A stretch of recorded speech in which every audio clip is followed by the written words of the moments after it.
Assalamualaikum warahmatullahi wabarakatuh. Perkenalkan, nama saya Muhammad Rafli Subadri dengan NPM 22411158.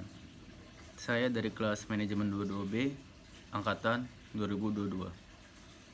Di sini saya akan menjelaskan sedikit tentang penganggaran modal. Yang pertama, pengertian penganggaran modal.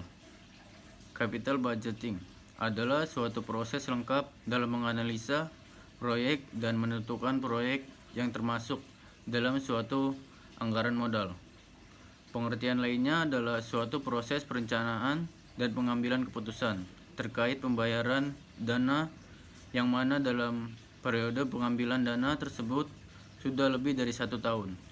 Yang dimaksud dalam pembayaran atau pengeluaran ini termasuk biaya pembelian pada setiap aset tetap, yakni tanah, bangunan, mesin, dan alat lainnya.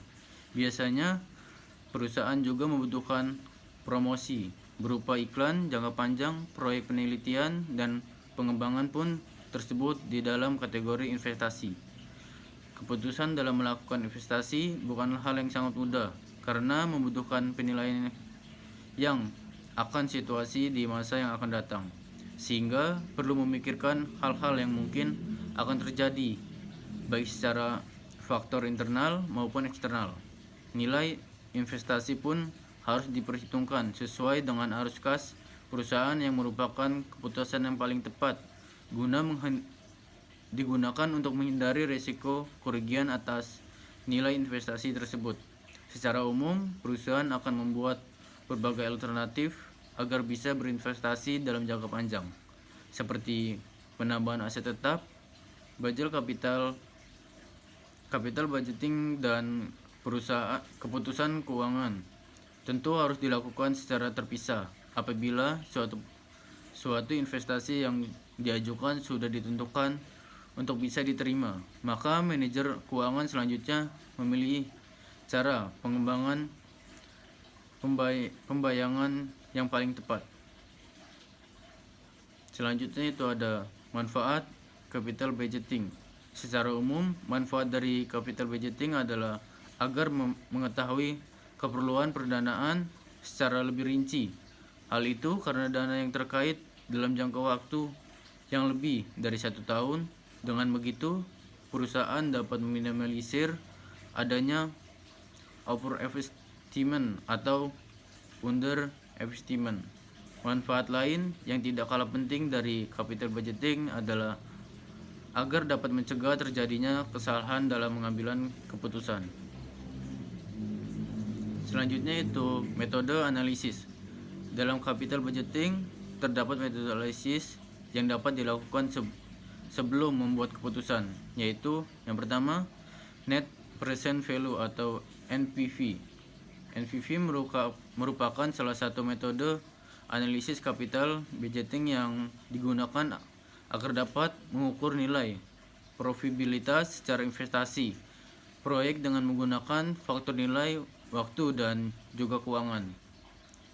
Ini adalah selisih antara persen value yang diperoleh dari nilai investasi yang ditanamkan pada aset saat ini dari penerimaan arus kas yang masuk di masa yang akan datang. Yang perlu diingat, aturan pada dasarnya investasi adalah penerima proyek apabila nilai NPV-nya di atas angka 0. Hal tersebut sebagai NPV rule. Para pajak sepakat bahwa ada kelebihan dan kelemahan pada penggunaan keuntungan pada metode ini. Yang kedua, internal rate of return atau IRR. Para ahli sepakat bahwa metode ini merupakan suatu cara untuk mengevaluasi probabilitas rencana investasi dengan cara menghitung nilai uang.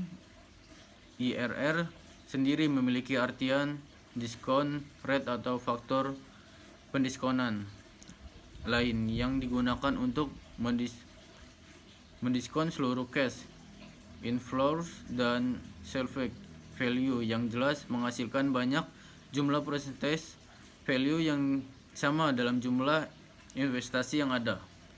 Dengan kata lain, IRR ini menggambarkan persentase keuntungan realistis mungkin untuk bisa mendapatkan investasi barang atau modal proyek yang sudah direncanakan sebelumnya.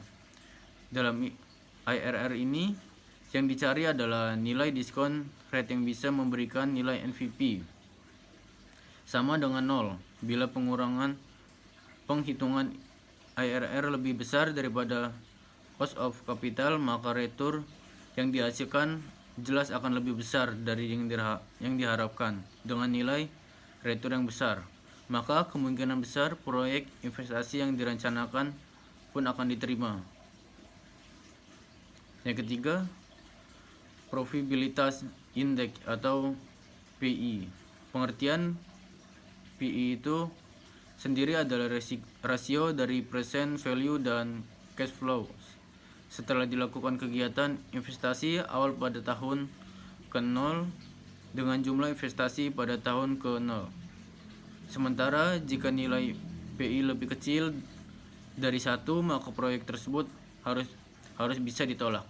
Yang keempat, discounted payback period atau PP. Metode ini berarti waktu yang dibutuhkan suatu proyek investasi untuk bisa mengembalikan semua dana yang sudah diinvestasikan dalam proyek yang dimaksud. Dengan cara ini terbilang sederhana untuk melakukan evaluasi apakah pantas atau tidak proyek investasi tersebut dilakukan. Perhitungan yang digunakan cenderung tepat karena berdasarkan institusi umum yang biasa digunakan dalam bisnis. Proyek dengan nilai PP yang kecil memungkinkan akan pemilihan oleh perusahaan agar dapat dijalankan. Mengapa? Karena semakin kecil nilai PP, maka akan semakin pula risiko kecil yang dihadapi terkait kondisi yang tidak menentu di masa yang akan datang. Selanjutnya yaitu tujuan penganggaran modal. Yang pertama, tujuan penyusunan anggaran modal adalah untuk mengambil keputusan mengenai penyertaan modal investasi jangka panjang yang akan dikeluarkan oleh perusahaan untuk kegiatan operasional. Yang kedua, anggaran modal juga bertujuan untuk merencanakan pengembalian modal atas berbagai investasi yang dilakukan perusahaan. Selanjutnya itu ada pentingnya penganggaran modal.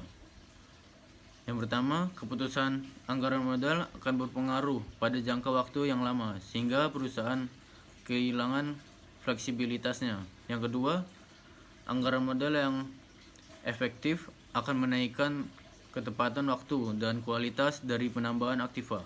Yang ketiga, pengeluaran modal sangat penting.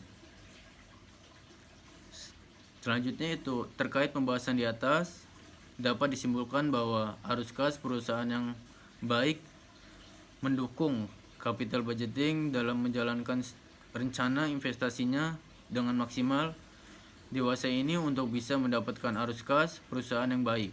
Perusahaan lebih memilih untuk merencanakan alur transaksi bisnis pada suatu aplikasi pendukung. Aplikasi yang mampu membuat suatu perusahaan dalam mengoptimalisasi arus keuangan perusahaan serta kewajiban perpajakannya adalah online pajak.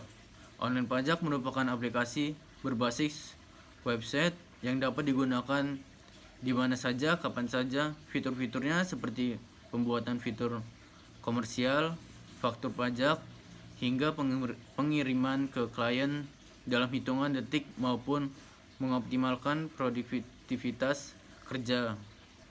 Saya akhiri, sekian penjelasan dari saya. Wassalamualaikum warahmatullahi wabarakatuh.